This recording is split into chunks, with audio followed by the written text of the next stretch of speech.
క్రైస్తులు దేవునికి స్తోత్రం. అనేక ప్రాంతాల్లో దేవుని సువార్తను ప్రకటించడానికి, దేవుని వాక్యాన్ని వెదజల్లటానికి అవకాశం ఇచ్చి నన్ను ఈ రీతిగా నిలబెట్టుకున్న దేవాది దేవునికి మరొకసారి నా హృదయపూర్వకంగా కృతజ్ఞతాస్తుతులు చెల్లిస్తూ ఉన్నాను. హల్లెలూయా. అలాగే మీ అందరి తరపున కూడా దేవునికి ప్రత్యేకించి కృతజ్ఞతాస్తుతులు చెల్లిస్తూ ఉన్నాను. మీ అందరికి కూడా ప్రత్యేకమైన వందనాలు. ప్రియా దేవుని సంగమ, శబ్దాంతరాల ద్వారా వింటున్న గ్రామస్తులారా, లైవ్లో వీక్షిస్తున్న బిడ్డలారా, మీ అందరికి కూడా ప్రత్యేకమైన వందనాలు తెలియపరుస్తూ ఉన్నాను. వాక్య భాగంలోకి వెళ్దాం, వాక్యాన్ని ధ్యానం చేద్దాం. ప్రభు చెప్పుచున్న మాట ఏంటంటే, ఎక్కడ ఇద్దరు ముగ్గురు కూడి నా నామాన్ని స్మరిస్తారో అక్కడ నేనుంటాను ఖచ్చితంగా అని సెలవిచ్చిన దేవుడు మన మధ్యలో ఉండును గాక, మనతో మాట్లాడును గాక, మనల్ని బలపరచును గాక. రండి వాక్య భాగంలోకి వెళ్దాం. వాక్యదానం చేసుకుంటూ ఒకవేళ మనం ఇంకా ముందు మాట్లాడాల్సి వస్తే ప్రభువు మాట్లాడితే మనం మాట్లాడి ఆ మాటలను బట్టి మన జీవితాలని మార్చుకుందాం. ప్రభువు మనల్ని మార్చును గాక. ఆమేన్. రండి ఆ వాక్య భాగంలోకి వెళ్దాం. కొలస్సీలకు రాసిన పత్రిక 3వ అధ్యాయం, కొలస్సీలకు రాసిన పత్రిక 3వ అధ్యాయం అలాగే 10వ వచనాన్ని చదువుదాం ప్రియులారా. కొలస్సీలకు రాసిన పత్రిక 3వ అధ్యాయం 10వ వచనాన్ని చూద్దాం. ఒకనితో ఒకడు అబద్ధమాడుకుడి,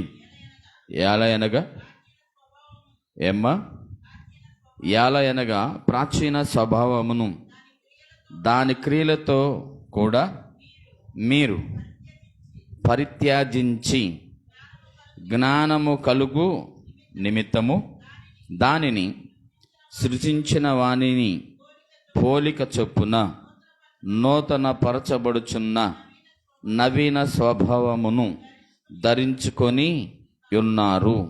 పరిశుద్ధుడా, మీ కొందనాలు, స్తోత్రాలు ప్రభా. నీ చిత్తంలో నీ ఇష్టంలో మరొక మారు ప్రభా ప్రార్థన చేసి నీ సహాయం కావాలి.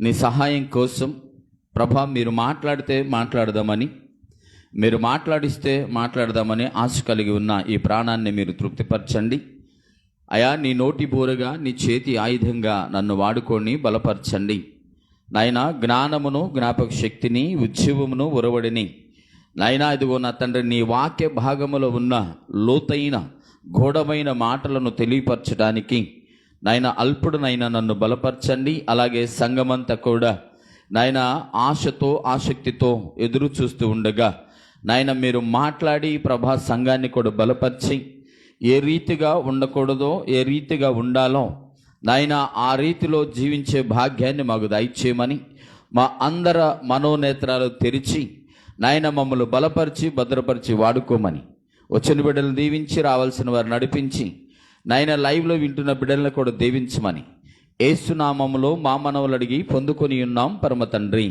ఆమెన్. ప్రియులారా, ఈ లేఖన భాగాన్ని ఒకసారి మనం చూడగలిగితే ఇక్కడ మాట్లాడుచున్న ప్రతి మాట కూడా చాలా చక్కగా రాయబడుచున్నది. మీరు 9వ వచనం నుంచి స్టార్ట్ చేశారు, పర్వాలేదు. ఒకరితో ఒకడు అబద్ధం ఆడకూడి, జాగ్రత్తగా వినాలి. ఎవరు వీళ్ళు? ఒకరితో ఒకరు అబద్ధం ఆడుకోకుండా ఉండాల్సిన వారు ఎవరంటే సంఘస్థులు, విశ్వాసులు, సంఘ బిడ్డలందరికీ కూడా మీరు యథార్థమైతే యథార్థమే మాట్లాడాలి, నిజమైతే నిజమే మాట్లాడాలి, ఆ అబద్ధమైతే అబద్ధం గురించి ఖండితంగా నిజమే మాట్లాడాలి.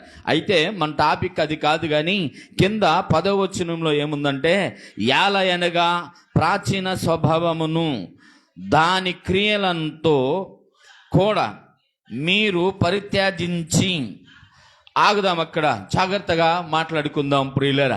ఇక్కడ ఏమనుంటున్నాడంటే, యాలయనగా ప్రాచీన స్వభావమును దాని క్రియలతో కూడా మీరు పరిత్యాజించి. ఈ మాటకి అర్థమేమన్నా మీకు ఉందా? అర్థం అవుతుందా? ఈ మాటకు అర్థం ఏంటో తెలుసా? ఏంటి ఈ మాటకు అర్థం అంటే? ఏంటి? ప్రాచీన స్వభావం, పాత స్వభావం. అది ప్రాచీన స్వభావం అంటే ఏంటంటే పాత స్వభావం. పాత స్వభావం విడిచిపెట్టి మీరు దేనితో అని అంటున్నాడంటే, అక్కడ అంటున్నాడు కదా, ప్రాచీన స్వభావమును దాని క్రియలతో కూడా విడిచిపెట్టి జాగ్రత్తగా వినాలి ఈ మాటను ప్రియులారా.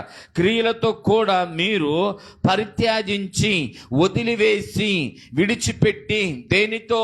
పాత క్రియ, పాత అలవాటు, పాత మాట, పాత చూపు, పాత ఆలోచన, పాతవన్నీ కూడా విడిచిపెట్టి, లేకపోతే వదిలిపెట్టి అని రాయబడి ఉంది ఇక్కడ. అంటే నిన్న అనేది మనది కాదు, నిన్నుండది ఈరోజు ఉండటానికి వీల్లేదు. లేఖనాలు ప్రకారంగా ప్రియులారా, పాత స్వభావాన్నట వదిలిపెట్టాలట. పాత స్వభావాన్ని వదిలిపెట్టి నూతనమైన దానిలోకి రావాలట. ప్రియులారా, క్రైస్తవులు అనబడిన నీవు, నేను, మనందరం కూడా మనము ప్రాచీన స్వభావాన్ని ఏం చేయాలట? వదిలిపెట్టాలి. ప్రాచీన స్వభావాన్ని ఎలాగంట? పరిత్యాగించి, అనగా విడిచిపెట్టి, లేకపోతే వదిలిపెట్టి మనం ఏం చేయాలంట? ఇప్పుడు ఆ మాటను చదువుదాం.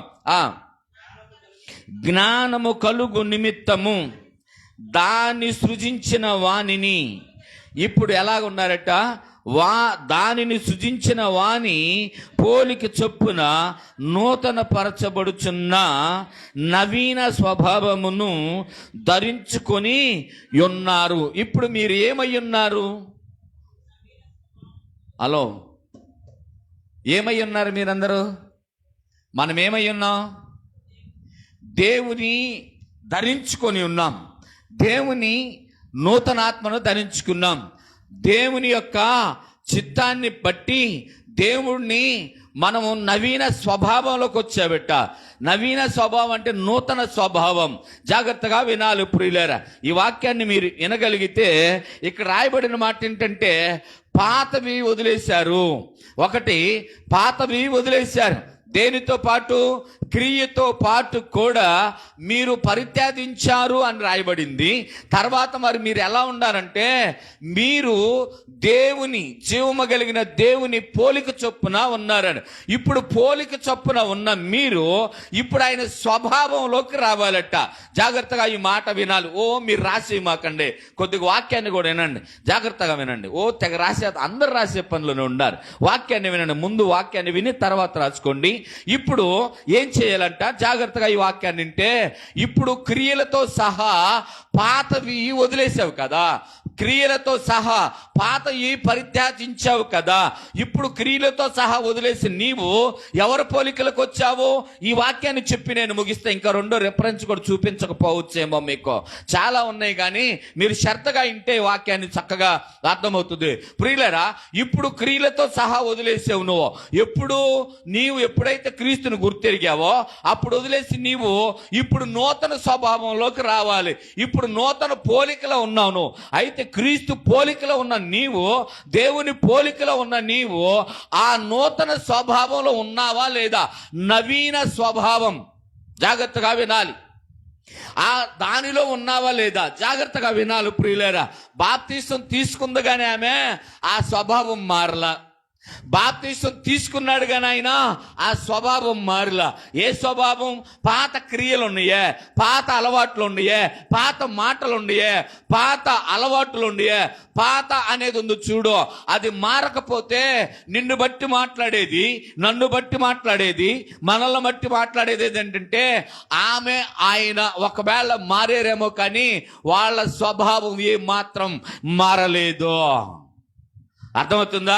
వాళ్ళ స్వభావం, ప్రాచీన స్వభావం ఏమాత్రం మారలేదు. వారు పరిత్యాజించలేదు ఆ విషయాలను ప్రియులారా అనేది మాట్లాడుకునే తత్వం ఉంటుంది. అయితే ఎప్పుడైతే నీవు అవన్నిటినీ క్రియలతో సహా వదిలిపెడతావో, వదిలిపెట్టి నీవు క్రీస్తును ధరించుకుంటావో, క్రీస్తును ధరించుకున్న నీవు ఆయన పోలికలో ఉంటావు. ఇప్పుడు నువ్వు ఆయన పోలికలో ఉన్నమాట నిజమే, కానీ ఇప్పుడు ప్రాచీన స్వభావాన్ని వదిలిపెట్టి నవీన స్వభావంలోకి వచ్చావా? క్రీస్తు పోలికలో ఉన్నావు నువ్వు నేను, మనందరం కూడా ఎవరి పోలికలో ఉన్నాం? క్రీస్తు పోలికలో ఉన్నాం. పోలికలో ఉన్న మనము పోలిక ప్రకారం ఉంటే అలవాటు కూడా ఆటోమేటిక్గా రావాలి. దేవుని స్తోత్రం. ఏమండి, ఇప్పుడు తండ్రి పోలిక వచ్చింది, తల్లి పోలిక వచ్చింది. మాటను బట్టి తల్లిని, మాటను బట్టి తండ్రిని, మాటను బట్టి విధానాన్ని ఏం చేస్తారట, అన్నీ నీ పోలికలే, మాటలతో సహా అన్నీ నీ అలవాటులే, శాస్త్రాలతో సహా అని చెప్పగలిగితే, ఇప్పుడు తండ్రి పోలికలో ఉన్న మనము, క్రీస్తు పోలికలో ఉన్న మనము నవీన స్వభావములకు వస్తే ఇప్పుడు నూతన పరచబడిన వారిమై, అంటే యేసును మనం ధరించుకున్నామంట. ఇక్కడ రాయబడింది అదే. అర్థమవుతుందా? యేసుని మనం ధరించుకున్నాం. ఇప్పుడు రూపంగా ఆయన్ని ధరించుకున్నాం, ఆయన రూపంలో ఉన్నాం, ఆయన పోలికల్లో ఉన్నాం, ఆయన విధానాన్ని బట్టి మనము ఆయనలాగా ఉన్నాం. ఇప్పుడు ఆయనలాగా ఉన్నాం. మనకేం కావాలి? నూతనమైన స్వభావము కావాలి. ప్రియులారు, ఎందుకు అనంటే మీరు ఆయన్ని ధరించుకుని ఉన్నారు. పోలికలో ఉన్న నీకు స్వభావం మారాలి, అలవాటు మారాలి, ఆలోచన మారాలి, నీ ఆశ మారాలి, నీ ద్వేషాలు ఉంటాయి చూసావా, ఇవన్నీ మారిపోవాలి. జాగ్రత్తగా వినాలి ప్రియులారా. కాదు అనంటే ఏమంటారంటే, ఇదివరకు ఉన్నదే ఇప్పుడు కూడా ఉందండి ఆమె దగ్గర, ఇదివరకు ఉన్నదే ఇప్పుడు కూడా ఉందండి అతని దగ్గర. అతని స్వభావం ఏం మారలేదు. ఏం స్వభావం? తిట్టుబోతూ, తిండిపోతూ, తగాదపోతూ, పక్కింటోరికి తగాదలు పెట్టే ఆ స్వభావం మారలా. ముడుచుకుని ఏంటంట, ఇతరులను చూసి మూతి ముడుచుకునే ఆ స్వభావం పోలా, ఇతరుల మీద ఆమె సాడీలు చెప్పే స్వభావం పోలా, అతనికి ఇతరుల గురించి తగాదలు పెట్టే స్వభావం పోలా, అతనికి తాగుబోతు స్వభావం పోలా, అతనికి తిట్టిబోతు స్వభావం పోలా.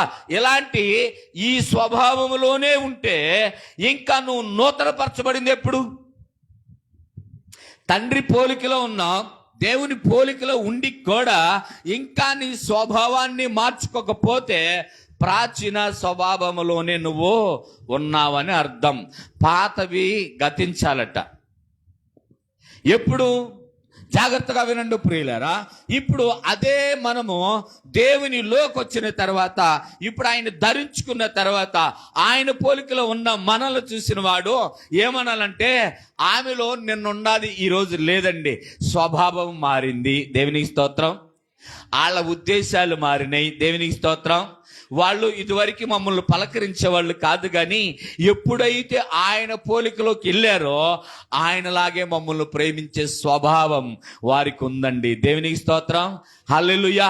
ఎప్పుడైతే క్రీస్తు రక్తంలో కడిగి ఆయన ధరించుకున్నారో, ఆ ధరించుకున్న కానుంచి పగస్తులని భేదం లేదు, విరోధులని భేదం లేదు, బంధువులని భేదం లేదు, అయిన వారైనా బయట వారైనా అందరినీ ఒకేలాగా చూసే క్రీస్తు స్వభావములో వాళ్ళు ఉన్నారండి అని చెప్పగలిగిన మాటను తెచ్చుకోవాలి. దేవుని స్తోత్రం.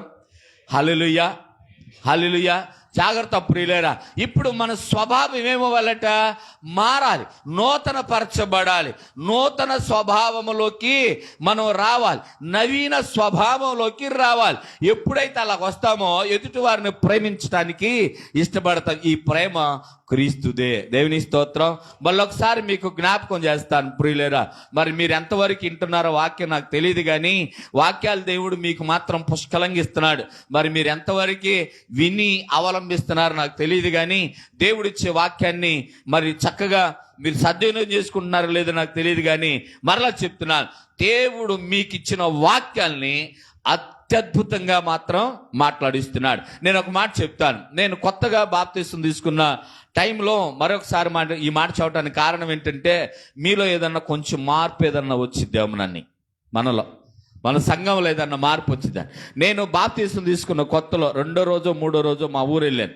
పిడపర వెళ్ళినప్పుడు పిడపరలో మా శత్రువులు నాకు కనపడ్డారు. అంటే వారికి మాకు అసలు బాగా విరోధం. మేము చాలాసార్లు కొట్టుకున్నాము, నరుక్కున్నాము, చాలా ఇదైంది, జైలుకి వెళ్ళాము, అన్ని అయితే వాళ్ళు అక్కడ కూర్చొని ఒక చర్చి పక్కన కూర్చొని మందు తాగుతుంటే నేను వెళ్ళి వాళ్ళు అటు వెళ్తున్నాను రోడ్డు మీద. మామూలుగా అయితే ఒకరినొకరు పలకరించుకోం.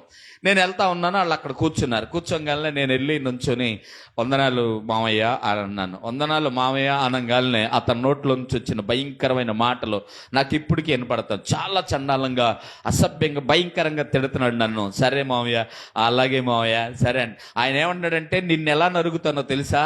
ఇలా నరుగుతా ఇలా నరుకుతా నాతో మాట్లాడుతుంటే నేను అంటున్నాను, సరే మావయ్య, అలాగే మావయ్య, అలాగే మావయ్య అని నేను నవ్వుతా ఉంటే ఆ పక్కన వాళ్ళ తమ్ముడు ఉండి కొద్దిసేపటికి అన్నాడు, నీ బుద్ధి ఉందా, నువ్వు అన్నం తింటున్నావు గడ్డి తింటున్నావా? అతను ఏం మాట్లాడుతున్నాడు, నువ్వేం మాట్లాడుతున్నావు? అతను నేను బాప్తీసం తీసుకున్నాను, దేవునిలోకి వెళ్ళిపోయాను, దేవుణ్ణి ప్రార్థిస్తున్నాను, దేవుని మార్గంలో నడవాలనుకుంటున్నాను అని చెప్పేసి అతను చెప్పటం ఏంటి, నువ్వు మాట్లాడే మాట ఏంట్రా బుద్ధి తక్కువడా అని అతను ఏమన్నాడంటే, బాసు నువ్వు వెళ్ళి నుంచి ఆడట్టాగే అంటాడు అంటే, పర్వాలేదు ఆయన కోపం ఉందో తిట్టని అని తిట్టుకుంటుంటే నవ్వుకుంటా వచ్చిన నూతన స్వభావం, నవీన స్వభావం ఆ రోజు నాలో దేవుని కనపడిందేమో బహుశా. దేవునికి స్తోత్రం. బాప్తీసం తీసుకున్న నీవు, దేవుణ్ణి ధరించుకున్న నీవు, దేవునిలో ఉన్న నీవు నీ శత్రువు దగ్గరికి ఎప్పుడన్నా వెళ్ళి పలకరించావా? బాప్తీసం తీసుకున్న నీవు, నవీన స్వభావంలోకి వచ్చిన నీవు, క్రీస్తు పోలిక చొప్పున చెక్కబడిన నీవు ఏ రోజైనా నీ శత్రువు దగ్గరికి వెళ్ళి, అయ్యా అమ్మా నిన్నేమన్నంటే నన్ను క్షమించు అని చెప్పగలిగే భక్తొద్దు. పోలిక ఉంది కదా నీకు, మీ నాన్న పోలిక ఉందిగా, మీ నాన్న నీకు ఇచ్చిన పోలిక. మీ నాన్న మనసేది, మీ నాన్న ఉద్దేశమేది, మీ నాన్న ఆలోచనేది? మీ నాన్న ఆలోచనని నువ్వు నెరవేర్చే ఆలోచనలో ఉన్నావా లేదా? జాగ్రత్త ప్రియులారా. దేవుని వాక్యం వినడం అంటే ఇన్ని వదిలిపెట్టి వెళ్ళటం కాదు. దేవుని వాక్యం వినడం అంటే నీకు నచ్చినట్టు జీవించటం కాదు. దేవుని వాక్యం వినడం అంటే ఏముందలే అనే అంత ఈజీ కాదు. దేవుని వాక్యం ఖచ్చితంగా చెప్తున్నది, ఆయన పోలికలో ఉన్న నీవు ఆయన స్వభావంలోకి రావాలి. ఆయన పోలికలో ఉన్న నీవు నవీన స్వభావంలోకి రావాలి. ఆయన ధరించుకున్న నీవు, ఆయన ధరించుకుంటే ఎలా ఉండాలి? ఇప్పుడు ఏమండి, మీరు బట్టలు ధరించుకొని వచ్చారుగా, బట్టలే కనబడుతున్నాయిగా, అవునా కాదా? మనం బట్టలు ధరించుకొని వస్తే బట్టలు కనబడుతున్నాయి. ఇప్పుడు నువ్వు ఎవరిని ధరించుకొని ఉన్నావు? దేవుణ్ణి ధరించుకున్నావు. క్రీస్తును ధరించుకున్న నీలో క్రీస్తు కనపడాలా? ఏది? హలో, ఏది?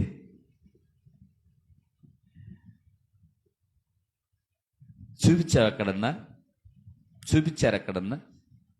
ఇంకొక మాట చెప్తాను. మా చిన్నక్క విషయంలోనే, అది కూడా చెప్పాను మీకు చాలాసార్లు. మా చిన్నక్క ఎందుకో నాకు తెలియదు కానీ, ఒకసారి నా భార్య మీద తల మీద దుమ్ము పోసి మీరు నాశనం అయిపోతారని చెప్పేసి వెళ్ళిపోయింది. నేను మా చిన్నక్కను కొట్టాను. తర్వాత ఇక వేరే వేరే కారణాల వల్ల జైలుకి పోయాను. జైల్లో దేవుడి దయ వల్ల నాకు మార్పు వచ్చింది. బైబిల్ చదువుతూ ఉన్నాను. ఒకరోజు బైబిల్ చదువుతుంటే, బైబిల్ చదివేటప్పుడు నాకు వచ్చిన మాట ఏంటంటే, నీవు ఒకవేళ అర్పణ అర్పించేటప్పుడు నీ సహోదరితో కానీ సహోదరులతో కానీ వ్యాజ్యం ఉంటే ముందు వాళ్ళతో రాజీ పడి తర్వాత వచ్చి నీ నైవేద్యంలో నీ బలిని అర్పించు అనే మాట నా హృదయాన్ని కదిలించింది. కూచిపూడిలో ఉన్నాం మేము అప్పుడు. కూచిపూడిలో బైబిల్ చదివే నేను కూచిపూడి నుంచి ఫోన్ చేసి మా బావకి ఇంటి దగ్గర ఉన్నారా లేదని అడిగి, అరగంటకు ఒకసారి పావు గంటకు ఒకసారి ఫోన్ చేసుకుంటా వాళ్ళ ఇంటికి వెళ్ళి, మా చిన్నకి నాకు అస్సలు పడదు. ఆమెని నేను గట్టిగా ఇట్లా వాటేసుకొని, అక్క నన్ను క్షమిస్తావా అని అడిగాను. నేను ఇంకప్పుడు బాప్తిసం తీసుకోలేదట్టుకుంటా. ఎక్కడ ఉన్నాం, బాప్తిసం తీసుకోలేదు, బైబిలే చదువుతున్నాను. అక్క నన్ను క్షమించు అని గట్టిగా వాటేసుకొని మా అక్కతో దాదాపు 2 గంటల సేపు అక్కడ స్పెండ్ చేసి మా అక్కను మనస్ఫూర్తిగా మాట్లాడించి వచ్చాను. బైబిల్ చదివేటప్పుడే అది జరిగింది. ఇంకా బాప్తిసం తీసుకున్నాను లేదో కూడా నాకు సరిగ్గా గుర్తు కూడా లేదు. ప్రియులారా, నేను మాట్లాడే మాట ఏంటంటే, నువ్వు వెళ్ళే మార్గము నీకు ఎలా ఉండాలంటే కొన్ని అలవాట్లు నేర్పే మార్గంలాగా ఉండాలి. అర్థమవుతుందా? నువ్వు వెళ్ళే మార్గం నీకు కొన్ని తెలియపరుస్తూ ఉండాలి.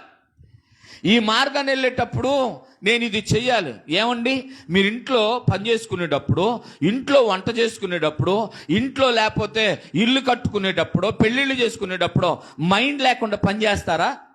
వన్ బై వన్ చేసుకుంటూ వెళ్తారే. మరి దేవుల్లో ఉన్న మీరు, దేవుణ్ణి ధరించుకున్న మీరు, ఆయన పోలిక చొప్పున ఉన్న మీరు ఆయన స్వభావాన్ని బని వస్తే కదా రేపు ఆయన వచ్చినప్పుడు ఆయన పోలికలో ఉన్న నిన్ను చూసి మురిచిపోయి ముద్దాడి కౌగిలించుకొని నువ్వు నాతో రారా అని పిలవాలంటే ఇప్పుడు ఆయన స్వభావంలోకి వెళ్ళాలిగా. పనిచేసే కుమార్తె కావాలి, పనిచేసే కుమారుడు కావాలి, పనిచేసే వధువు కావాలి, పనిచేసే సంఘము కావాలి, పనిచేసే అవయవాలైన శరీరమైన సంఘము కావాలి ఆయనకి. అప్పుడు ఆయన సంఘాన్ని ఎత్తుకెళ్తాడంట. ప్రియులారా, బల్లలో చేయి వేయటము, ప్రార్థనకు రావటం, వాక్యం వినడం అంటే పెద్ద సమస్య కాదు. చాలామంది వింటూ ఉంటారు. కానీ నడిచేవాడు కావాలి, నడిపించేవాడు కావాలి, అవలంబించేవాళ్ళు కావాలి. దేనిలో? ఆయన ధరించుకున్న మనము, ఆయన పోలిక చొప్పున ఉన్న మనము ఏం చేయాలంట? నవీన స్వభావంలోకి రావాలి, నూతనమైన స్వభావంలోకి రావాలి. నిన్నున్నది ఈరోజు ఉండడానికి వెళ్ళలేదు. నువ్వు అది పగనుకో, లేకపోతే కోపం అనుకో, లేకపోతే ఇంకో. బైబిల్లో ఒక మాట ఉంది ప్రియులారా, ఏమని ఉందంటే కోపపడు కానీ పాపం చేయమాక అని ఉంది. తెలుసా మీకు? కోపపడు కానీ పాపం చేయమాక, కోపముతో కూడిన పాపం చేయమాక అని. కోప్పడు, నీకు నచ్చపోతే కోప్పడు. అది ఎలా ఉండాలా? బైబిల్ ప్రకారంగా ఉండాలి. కోప్పడితే ఎలా ఉండాలా? సరి చేసేటట్టు ఉండాలా. కోప్పడితే ఎలా ఉండాలా? ప్రేమించేటట్టు ఉండాలా. కోప్పడితే ఎలా ఉండాలా? వారు మారేటట్టు ఉండాలా. ఇది కోపం. అంతేగాని కోపాన్ని బట్టి పాపం చేయకూడదట. అలాగే ఇక్కడ మనము కూడా స్వభావ చిత్తంగా మారాలి. దేవుని చిత్త ప్రకారముగా ఆయన ధరించుకున్న మనము, ఆయన పోలికలో ఉన్న మనము ఆయన స్వభావంలోకి వెళ్ళాలి. ఎలాగా? ఉమ్మూసిన వాళ్ళని క్షమించాడు, అరచేత్తో కొట్టిన వాళ్ళని క్షమించాడు, కాళ్ళతో కొట్టిన వాళ్ళని క్షమించాడు, ఈడ్చుకొచ్చిన వాడిని క్షమించాడు. అవునా కాదు? గడ్డం బీకిన వాడిని క్షమించాడు. లేదా ఏమండి? ముళ్ళ కిరీటం పెట్టిన వాడిని క్షమించాడు. వెనక నుంచి కొట్టి ఎవడు కొట్టాడో చెప్పు చూద్దామని హేళన చేసిన వాడిని క్షమించాడు. నువ్వేమి దేవుడు రా బాబు, 3 మేకులు పిక్కలు నేడివి అన్నవాడిని క్షమించాడు. అర్థమవుతుందో లేదో మీకు ప్రియులారా? ఏ స్వభావం అది? ఆయన స్వభావం మనకు రావాలంటే మనం కూడా మనల్ని మనం చంపుకోవాలట, చంపుకోవాలి. వాక్యాన్ని ఇంకొక మాట చెప్పనా? రండి చూద్దాం ప్రియులారా. కొరింథీయులకు రాసిన పత్రికలోకి వెళ్తే ఇక్కడ ఏ రీతిగా మనం ఉంటామో చూద్దాం. 2 కొరింథీయులకు రాసిన పత్రిక 5వ అధ్యాయం 17వ వచనంలో ఒక మాటను చూద్దాం.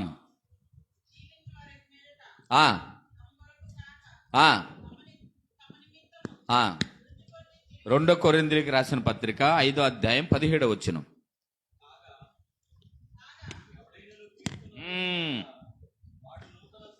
హలో, ఏంటంట? ఎవడైనను క్రీస్తు నందు ఉన్న ఎడల ఇక్కడ ఇది కూడా అండర్లైన్ చేసుకోండి. ఎందుకో ఇప్పుడే ఉన్న ఎడల ఉండావా? అమ్మా అయ్యా నా వైపు చూడండి. ఉండారా? ఎవరైనా క్రీస్తు నందు ఉన్న ఎడల వాడు నూతన సృష్టి. అవునా? పాతవి గతించెను, ఇదిగో కొత్తవాయేను. ఇప్పుడు ఇక్కడ 4 మాటలుగా కనపడతాయేమో. ఎవడైనా క్రీస్తు నందున్న ఎడల నూతన సృష్టి. ఉన్నావా? ఉంటే నూతనంగా ఉంటావు. ఎవరెందుంటే? క్రీస్తు నందుంటే నువ్వు నూతనంగా ఉంటావట. ఇప్పుడు నూతనంగా ఉంటే నీళ్ళు ఏమొస్తాయంట? పాతయి గతించిపోయి ఇదిగో కొత్తయి సమస్తమాయను. జాగ్రత్తగా వినాలి ప్రియులారా. ఇప్పుడు నూతనం అవుతాయట. ఏంటి? నీవు క్రీస్తుతో ఉంటే పాతవి గతించిపోవాలి. అవునా కదా? పాతవి గతించిపోవాలి. క్రీస్తునందుంటే నీకు పాత ఎందుకుంటాయి? పాత కోపం ఎందుకు? పాత ద్వేషం ఎందుకు? పాత కక్షలు ఎందుకు? పాత అబద్ధాలు ఎందుకు? పాత మోహపు చూపులు ఎందుకు?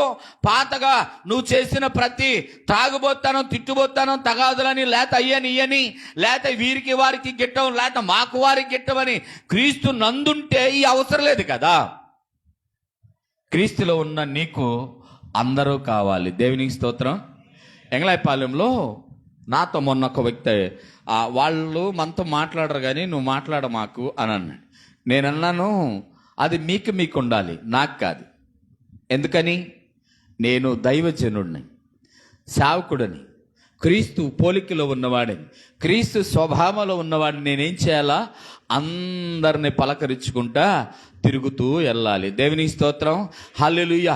కాబట్టి వాళ్ళు మనతో మాట్లాడరు, వీళ్ళు మనతో మాట్లాడరు, మేము వాళ్ళతో ఇంకెందుకు నీకు క్రీస్తును ధరించుకునే అవసరం లేదు. అసలు క్రీస్తును ధరించుకోవాల్సిన అవసరం నీకు లేదు. క్రీస్తులో నువ్వు లేవు అసలు, అంతే. ఎవడైనా నువ్వు క్రీస్తు అందున్న ఎడల నూతన సృష్టి. అసలు నువ్వు నూతనంగా సృష్టించబడ్డావు. ఇంకా పాతవి గతించిపోయినాయి, సమస్తము నూతనం అయిపోయినాయి. ఇంకా మరలా నువ్వు వాడకే వెళ్తానంటే ఆ దేవుడే దిగొచ్చినా నిన్ను మార్చలేడు. ఆ దేవుడే దిగొచ్చినా నువ్వేం చేయలేవిక. ఆయన దిగొచ్చినా కూడా, అందుకే యూదులు చాలా మంది చంపమన్నారు, చాలా మంది వద్దన్నారు. అర్థం చేసుకునేవాళ్ళు కొంతమంది, అపార్థం చేసుకునేవాళ్ళు కొంతమంది. ప్రియులేరా, నీవు ఆయన యందు ఉన్న ఎడల అసలు నీ పాతదనేది ఏమి ఉండడానికి వీల్లేదు. కానీ మనకి ఎక్కువ ఉండేది అయ్యే. దేవునికి స్తోత్రం, హల్లెలూయా. కాబట్టి ప్రియులేరా, మనం దేవుని యందుంటే, ఆయన యందుంటే మనకి అన్నీ కూడా నూతన సృష్టిలాగా కనపడాలి. నువ్వు నూతన పరచబడ్డావు. నీ మనసు నిన్ను గద్దించాలి. ఎలాగో తెలుసా? నువ్వు యేసయ్యని ధరించుకొని ఉన్నావు. దేవునికి స్తోత్రం. ఏంటంట? యేసయ్యని ధరించుకున్నావు. మంచి పట్టు వస్త్రాన్ని ధరించుకుంటే, పట్టు వస్త్రం దగదగ మెరుస్తుంటే నిన్ను చూసిన వాళ్ళు చీర బాగుంది, పట్టు వస్త్రాలు బాగున్నాయి, మంచిగా ఉన్నావు నువ్వు అని అనేటప్పుడు నువ్వు ఎలా కనపడతావో, క్రీస్తును ధరించుకున్న నీవు, ఆయన పోలిక చొప్పునున్న నీవు నీ స్వభావాన్ని కూడా అలాగే ఇతరులకి కనుపరచాలట. ప్రియులారా, స్వభావం మారకపోతే మనం ఎన్ని ధరించుకున్నా ఇవన్నీ పై అలంకరణే. కాబట్టి పై అలంకరణ కాదు, కానీ క్రీస్తులో ఉండటానికి ప్రయత్నం చేద్దాం. ప్రియులారా, గలతీయులకు రాసిన పత్రికలో, గలతీయులకు రాసిన పత్రిక 3 అధ్యాయం 27 వచనంలో ఒక మాటను చదువుకుందాం. క్రీస్తులోనికి బాప్తిసం పొందిన మీరందరూ క్రీస్తుని ధరించుకొని ఉన్నారు అని చెప్తున్నారు. అక్కడ కింద ఏమని రాయబడి ఉంది? ఇందులో యూదుడని, గ్రీసు దేశస్థుడని లేదు, దాసుడని, స్వతంత్రుడని లేదు, పురుషుడని, స్త్రీ అని లేదు, యేసుక్రీస్తు నందు మీరందరూ ఏకముగా ఉన్నారు. దేవునికి స్తోత్రం. ఏమంటే మీకు అర్థమవుతుందా ఇక్కడ ఈ వాక్యము? ఏంటంట? మీరందరూ క్రీస్తుని ధరించుకొని ఉన్నారు. ఎలాగా? బాప్తిసము ద్వారా ధరించుకున్న మీరు ఇప్పుడు ఎవరు అంటే, ఒక జాతికో, కులానికో, మతానికో, రంగుకో, ప్రాంతానికో, భేదానికో లేదు. ఆ భేదాలేమి లేవు. అందరూ సమానమే. ఆయనలోకి వచ్చిన ఎవరైనా ఆయన ధరించుకున్న వాళ్ళే. స్త్రీలని లేదు, పురుషులని లేదు, అక్కడ అందగత్తెలని లేదు, అందహీనులని లేదు, అక్కడ ఎత్తు లావులతో పని లేదు, అక్కడ కుల మతాలతో పని లేదు. అందరూ ఎవరైతే ఆయన దగ్గరికి వస్తారో వారు ఆయన ధరించుకుని ఉన్నారట. ప్రియులారా, కాబట్టి ఆయన పోలికలో ఉన్న మనము ఇప్పుడు ఆయన స్వభావంలోకి రావాలి. రాకపోతే ఇబ్బంది పడేది ఎవరంటే మనమే. ఎందుకంటే నువ్వు బాప్తిసం తీసుకున్న ఇన్నాళ్ళలో, విశ్వాస జీవితంలో కొనసాగుతున్న ఇన్నాళ్ళలో నీలో ఏదన్నా పాతది పోయి కొత్తది వచ్చిందో లేదో చూసి పరీక్షించి ఆయన మాట్లాడితే ఆ రోజు మన పరిస్థితి ఏంటి ఆలోచన చేయండి ఒకసారి. ప్రియులారా, మన పాతవి పోవాలట. పాతవి పోకపోతే కొత్తవి రావు. రాత్రి మాట్లాడుకుంటున్నాం ఏమన్నానంటే, పాత నీరు పోతా ఉంటే కొత్త నీరు వస్తూ ఉంటుందంట. పాత నీరు పోతేనే, అంటే పాత స్వభావం పోతే నవీన స్వభావం, నూతన స్వభావం వచ్చింది. అర్థమవుతుందా? కాబట్టి ఈ విషయాన్ని కూడా గమనించాలి. ఎందుకు ఈ మాట వచ్చిందంటే, మేము ఎంగళాయపాలెంలో మీటింగ్ పెట్టి బాప్తిసాలు ఇచ్చేటప్పుడు తొట్టి కట్టిస్తున్నాం. అక్కడ తొట్టి కట్టడానికి రాయేసుకురావడానికి ఇట్లా పోయారు. రాయేసుకురావటానికి ఒక కాల వంతెన మీదకి వెళ్ళి మళ్ళీ రాయేసుకొని అరగంట తర్వాత అదే వంతెన మీద వస్తుంటే కాల వస్తుంది ఇటు నుంచి. దేవుని స్తోత్రం. కాలవ లేదని తొట్టి కట్టిస్తున్నామండి. తొట్టి కట్టిస్తుంటే ఇటు వెళ్ళినప్పుడు లేని కాలువ ఇటు తిరిగి వచ్చేటప్పుడు కాలువ వస్తుంటే అందరూ ఆశ్చర్యపోయారు. కరెక్ట్గా మనం బాప్తిస్మం వచ్చిన 3-4 రోజుల్లో మళ్ళీ కాలువ ఎండిపోయింది. దేవునికి స్తోత్రం. పాతవి పోతా ఉంటే కొత్తవి వస్తూ ఉంటే ఆ నీళ్ళు మనం బాప్తిస్మం దాని గురించి మాట్లాడుకుంటా ఉంటే దేవుడు ప్రణాళిక అది. దేవుడు దేనినైనా వాడుకునే దేవుడు. నిన్ను వాడుకోడా ఉపయోగించావు. నేను కూడా దేవుళ్ళు ఉపయోగపడాలని నువ్వు అనుకోవాలి. అవునా కదా? ముందు మానవుడు ప్రయత్నం చేయాలంటండి. మీకు అర్థమవుతుందో లేదో? పిల్ల పెళ్ళి పెట్టుకున్నాం, డబ్బులు లేవు, ఏం చేస్తాం? ప్రయత్నం చేస్తాం. అవునా కదా? ఇల్లు కట్టుకుంటున్నాం, డబ్బులు లేవు, ఏం చేస్తాం? ప్రయత్నం. డబ్బులు కావాలని కూర్చుంటే రావు, కానీ ప్రయత్నం చేస్తే వస్తుంది. ఇప్పుడు క్రీస్తు పోలిక చొప్పునున్నాం. క్రీస్తు స్వభావంలోకి రావాలి. క్రీస్తు పోలికలో ఉన్న మనం ధరించుకున్న మనము నవీన స్వభావంలోకి వచ్చి ఆయన వలె ఉండాలి అని నువ్వు తలంచుకో. నీ మనసును కొంచెం తగ్గించుకో, నీ గర్వాన్ని కొంచెం అణుచుకో, నీ అదిరిపాటును కాస్త తగ్గించుకో. మన బ్రతుకులు మార్చుకోవాలని ఆలోచన కలిగి ఉండు. ఆటోమేటిక్గా దేవుడు అన్నిటినీ సెట్ చేసేస్తాడు. దేవుని స్తోత్రం. హల్లెలూయా. ఆటోమేటిక్ అన్నీ కూడా జరుగుతాయి ఎప్పుడైతే నువ్వు క్రీస్తును పోలి ఉండి ఆ పోలికి చొప్పున తల వంచుతావో. క్రీస్తు చేతగానోడై వంచాడంటావా తల? ఏమండి? యేసుక్రీస్తు వారు చేతగానివాడా, చావలేనివాడా, సత్తువు లేనివాడా? మరి ఏమి లేనివాడని ఆయన తగ్గించుకున్నాడు. అన్నీ ఉన్న ఆకు అణిగిమణిగి ఉండిద్ది, ఏమి లేనిది ఎగిరిగిరి పడిద్ది. అసలు ఎందుకు చెప్పండి ఆ మాట? ఒక మాట చెప్దాం, మళ్ళీ చివరి మాట చెప్పి ముగిస్తా. ఈ మాట చెప్పండి. అన్నీ ఉన్న ఆకు అణిగి మణిగి ఉంటుంది, ఏమీ లేని ఆకు ఎగిరెగిరి పడిద్ది. చెప్పాలా? గబక్కం చెప్పండి. ఈ ఊరు కాళ్ళు అమ్మో, అసలు మీ అంత అమాయకం మీరు. చెప్పండి.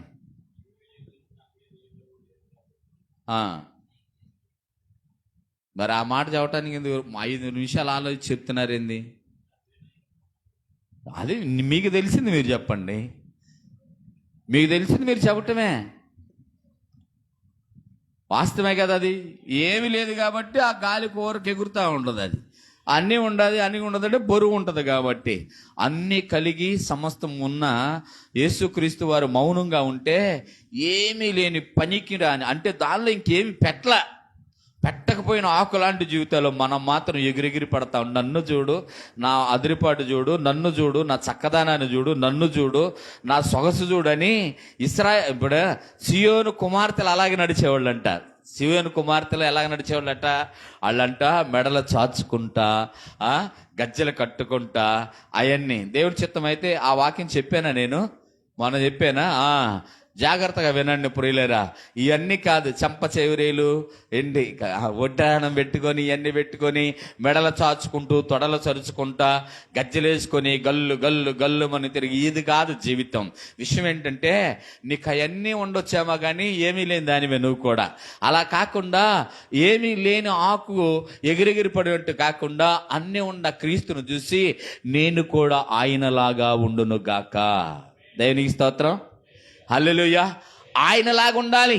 యాకోబులాగుంటా, దావీదులాగుంటా, దానియేలులాగుంటా, షడ్రక్ మెషక్ అబేద్నెగోలాగుంటా, యెషయాలాగుంటా, యోహానులాగుంటా, యాకోబులాగుంటా, అయ్యా పేతురులాగుంటా, అపోస్తలుడైన పౌలు ఎవరిలాగా అవసరంలా.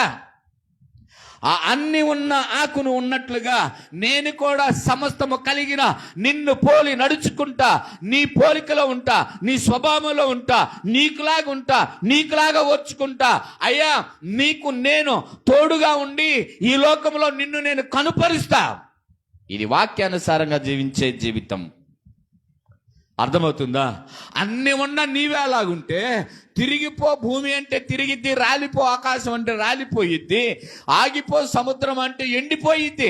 అంత శక్తి కలిగినోడట దీనుడుగా, కడధీనుడుగా, ఏమి చేతగాని వాడిగా ఉంటే ఆ స్వభావాన్ని చేతగానితనంగా తీసుకుంటున్నారు ఈ లోకం. అవునా కదా? ఆయన కన్నెర్ర చేస్తే అసలు ఈ లోకమే ఉండదు, అందరూ మంచోళ్ళు చెడ్డోళ్ళు అందరూ చచ్చిపోతారని భయం వేసి ఆయన అందరూ మారాలని ఆయన ఏ స్వభావంలో ఉన్నాడు? సాత్వికం అనే స్వభావంలో ఉన్నాడు.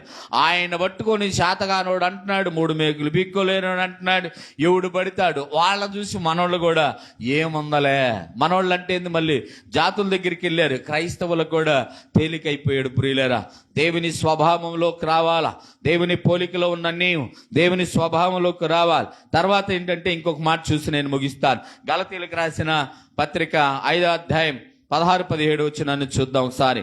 16 వచనాన్ని చూసినా పర్వాలేదు. నేను చెప్పినదేమనగా ఆత్మానుసారముగా నడుచుకొనుడి.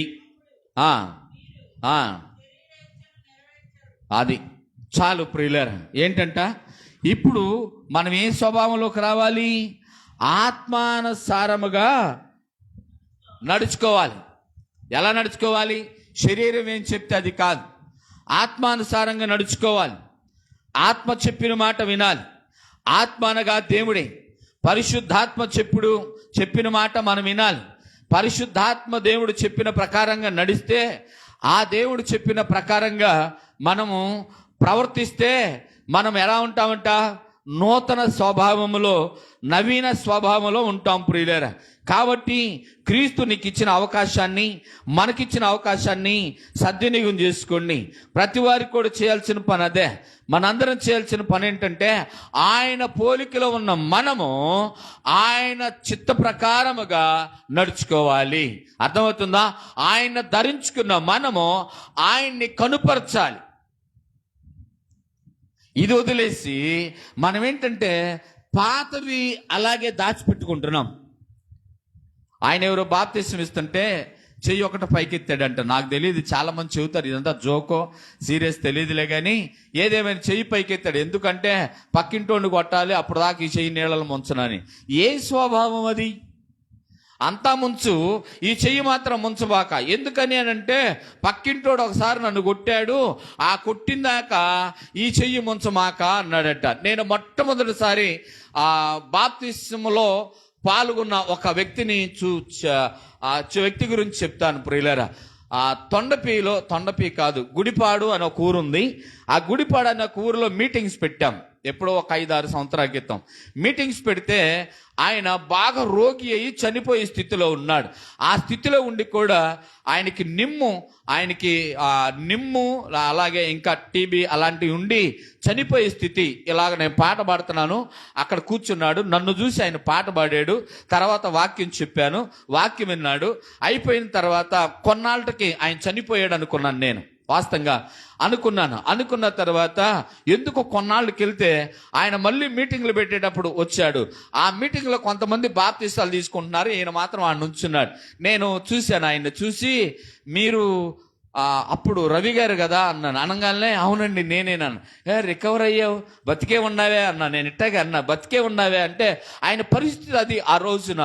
అంటే బతికే ఉన్న దేవుడి దయ వల్ల బతికి, మరి దేవుడికి దయ వల్ల బ్రతికిన నీవు మరి ఇలాగే ఉండావు ఎందుకని అన్నాను. అంటే మరి ఏం చేయమన్నా, మరి నువ్వు కూడా బాప్తిసం తీసుకోవాలి కదా అన్నాను. అంటే అది కాదండి అన్నాడు. ఏమండి, దేవుడు నిన్ను బ్రతికించాడు, దేవుడు నిన్ను ఆవరించాడు, దేవుడు నిన్ను ఈ స్థితిలో ఉంచితే నువ్వు ఆయన పోలికలో ఉన్నావు, కానీ స్వభావంలోకి రావటానికి ఎందుకని అయిష్టంగా ఉన్నావు అని నేను మాట్లాడితే, ఆ మాటలు ఆయనకు అర్థమైపోయి నన్ను ఇప్పుడే బాప్తిసం నీళ్ళల్లో ముంచండి అన్నాడు. దేవునికి స్తోత్రం. చప్పట్లు కొడదాం ఒకసారి. ఆయన పేరు జీవన్ అని పెట్టాను.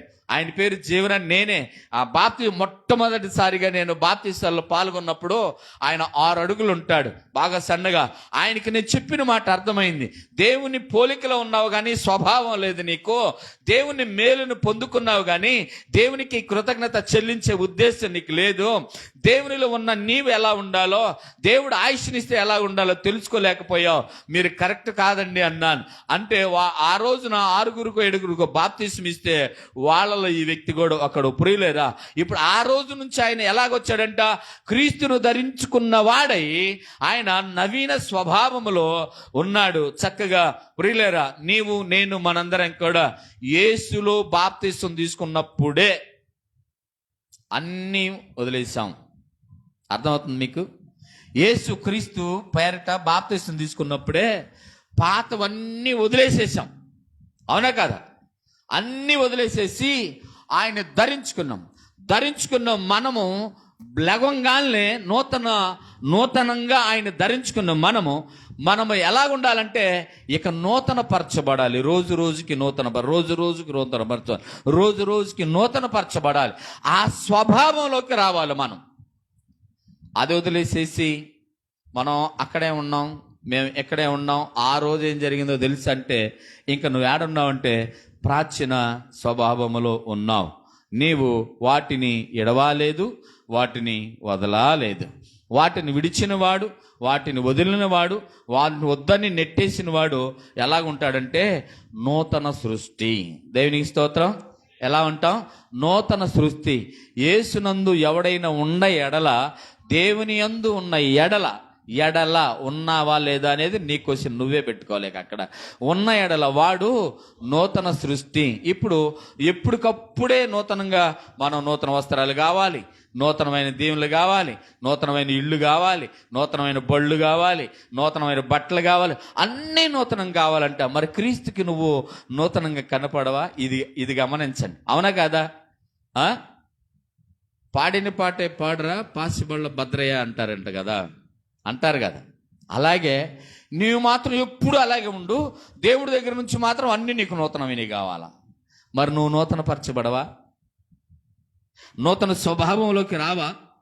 నూతన ఆలోచనలోకి రావా? నూతన ఉద్దేశాల్లోకి రావా? నూతన నడవడికలోకి రావా? నూతన ప్రణాళికని కొనసాగించవా? నూతన ఆశ కలిగి నూతనంగా ఆయన గణపరచడానికి నిన్ను నువ్వు ఇంప్రూవ్ చేసుకోవా? నూతనమైన ఆలోచనలో నూతనమైన దీవెనలు పొందుకోవాలని ఆలోచన చేయవా? నువ్వు నూతనంగా ఉంటే కదా నూతనమైన దీవెన ఆశీర్వాదాలు నీ మీదకి వచ్చేది, నూతనంగా నీ కుటుంబం కట్టబడేది. నూతనమైన ఆ ఆశీర్వాదాలు నీ మీదకి రావాలంటే ముందు నీ స్వభావం మారాలి కదా. లేదండి, ఆమెకు అదే స్వభావం ఇంకెన్నాళ్ళు పోయినా మారదు, అతనికి అదే స్వభావం ఇంకెన్నాళ్ళు పోయినా మారడు. ఆ స్వభావం ఏంటంటే ఇతరుల్ని గాయపరిచే స్వభావం, ఇతరుల్ని బాధ పెట్టే స్వభావం అని అనుకుంటే సంఘంగా మనందరం కూడా ఎంత ప్రేయర్ చేసినా వ్యర్థం. ఇలాంటి వాక్యాలు ఎన్ని చెప్పుకున్నా వ్యర్థమే. ఒకవేళ మీరు నిన్నటిదాకా అలా లేకపోతే ఇక నుంచైనా అలా రావాలని ఖచ్చితంగా చెప్తున్నాను. ప్రియులారా, వాక్యం చెప్పుచున్న మాట ఏంటంటే నిన్నటిదాకా ఒకవేళ అలా లేకపోతే ఇక నుంచైనా ఎలా ఉండాలంటే ఖచ్చితంగా మనము ఎలా ఉండాలా? దేవుని యొక్క పోలికలో ఉన్న మనము దేవుని యొక్క స్వభావమును ధరించుకున్న వారిమై ఉండాలట. అర్థమవుతుందా? నిన్నటిదాకా లేకపోతే ఇప్పుడైనా ఆలోచించే. నిన్నటిదాకా నీకు అర్థం కాకపోతే ఇప్పటికైనా ఆ యొక్క ఆలోచన చేసి ఆయన వలె ఉండటానికి లేదు ఆయన స్వభావం పోలి నడుచుకోవటానికి ప్రయత్నం చేయండి. ప్రియులారా, దేవుడు మనకిచ్చిన అవకాశాన్ని సద్వినియోగం చేసుకుందాం. వారం నెల బలలో చేసినంత మాత్రాన పరలోక వారసులమేం కాం మనం. అయితే ఎప్పుడైతే దేవుని స్వభావంలోకి వస్తామో, దేవుని పోలికలకు వస్తామో, దేవుణ్ణి బట్టి నడుస్తామో, ఆ దేవుడు ఇష్టపడేలాగా చూడగానే ఆయన మనల్ని ఇలా లాగి ఇలా ముద్దు పెట్టుకోవాలంట. అర్థమవుతుందా? ఇలా లాగి ఇలా పెట్టుకోవాలట. ఆ ఎంగళపాలెంలో ఒక ప్రాంతంలో నన్ను ఆ పెద్ద తల్లులు కొడుకా అని అలా పట్టుకుంటుంటే నా పరిస్థితి ఏంటి? భలే ఉంటుంది అసలు. కొడుకా అని నిజంగా అలా పట్టుకుని వాళ్ళు లాగి అట్లా ముద్దాడితే నాకు అనిపించింది. ఎందుకు అనంటే వాళ్ళలో ఒక సేవకుడి తల్లి ఉంది, సేవకుడు అక్క ఉంది, పెద్ద పెద్ద విశ్వాసులు ఉన్నారు. వాళ్ళందరూ కూడా అయ్యా నువ్వు చెప్పే వాక్యాన్ని బట్టి అని మయ్యా అని అంటారు. రేపు పొద్దున వీళ్ళు లాగటం కాదు, రేపు పొద్దున ఆయన లాగితే ఎలా ఉంటుంది కదా? చాలా బాగుంటుంది. దానికోసం ప్రయత్నం చేద్దాం. దేవుడు మనల్ని నూతన పరుచునుగాక. దేవుడు మనకి నూతన స్వభావము దయచేయునుగాక. నూతన స్వభావము కలిగి మనం ప్రవర్తించుదుముగాక. ఆమెన్. దేవుడి కొద్ది మాటల్లోనూ దీవించి ఆశీర్వదించునుగాక. ఆమెన్. రండి ప్రార్థన చేసుకుందాం. ప్రేమ కలిగిన తండ్రి, కనికరం కలిగిన దేవా, మహోన్నతుడ మీకు వందనాలు ప్రభా. ఇదిగో నా తండ్రి, సర్వ సృష్టికర్తవు, సర్వాధికారివి, సర్వమును స్థాపించి వ్యాపించి ఉన్నవాడివి. నాయన, నిన్ను పోలిన వాడెవడు? నీకు సాటి ఎవరు? నాయన, నీ పోలికలో మమ్మల్ని తప్ప ఇంకొకరిని ఊహించుకోలేవు. ప్రభువా, నీ పోలికలో ఉన్న మేము నీ స్వభావంలోకి రావాలని నన్ను మమ్మలను ఈ వాక్కుల ద్వారా నాయన బలపరిచినందుకు వందనాలు, స్తోత్రాలు. పాతవి గతించినము, ఇదిగో సమస్తము నూతనమాయను. ఎప్పుడు? క్రీస్తు అనే నీలో మేము కడగబడినప్పుడు, నీ రక్తంలో ముంచి లేపబడినప్పుడు నన్ను మమ్మలను బలపరిచిన వాడిని. కాబట్టి నాయన, మేమందరము కూడా నీ స్వభావమును బట్టి నిన్ను పోలి నిన్ను ధరించుకున్న వారిగా ప్రవర్తించడానికి సహాయం చేయి. నిజమే ప్రభా, ప్రతి వారిని క్షమించే నీ స్వభావంలోకి మేము రావాలి. ప్రతి వారిని ప్రేమించే నీ స్వభావంలోకి మేము రావాలి. ప్రతి వారిని ఆకర్షించే నీ ప్రేమలోకి మేము రావాలి. ప్రతి వారిని బలపరిచే నీ మాటల్లోకి మేము రావాలి. కాబట్టి మమ్మల్ని అందరిని కూడా బలపరచండి. ఈ లోకములో గిర్రులు గీసుకొని ఇది నాది, ఇది మాది అని మేము అనే కాడు ఉండి పాపాన్ని మా నెత్తి మీదకు తెచ్చుకోకుండా నాయన పరిశుద్ధతలో జీవించే భాగ్యాన్ని మా అందరికీ దయచేయమని. అయా, ఎత్తబడే సంఘాలలో నాయన మా సంఘం కూడా, మీరు మాకిచ్చిన సంఘాలు కూడా ఉండే కృపను దయచేయమని యేసు నామములో మా మనవులు అడిగి పొందుకొని ఉన్నాం పరమ తండ్రి. ఆమెన్.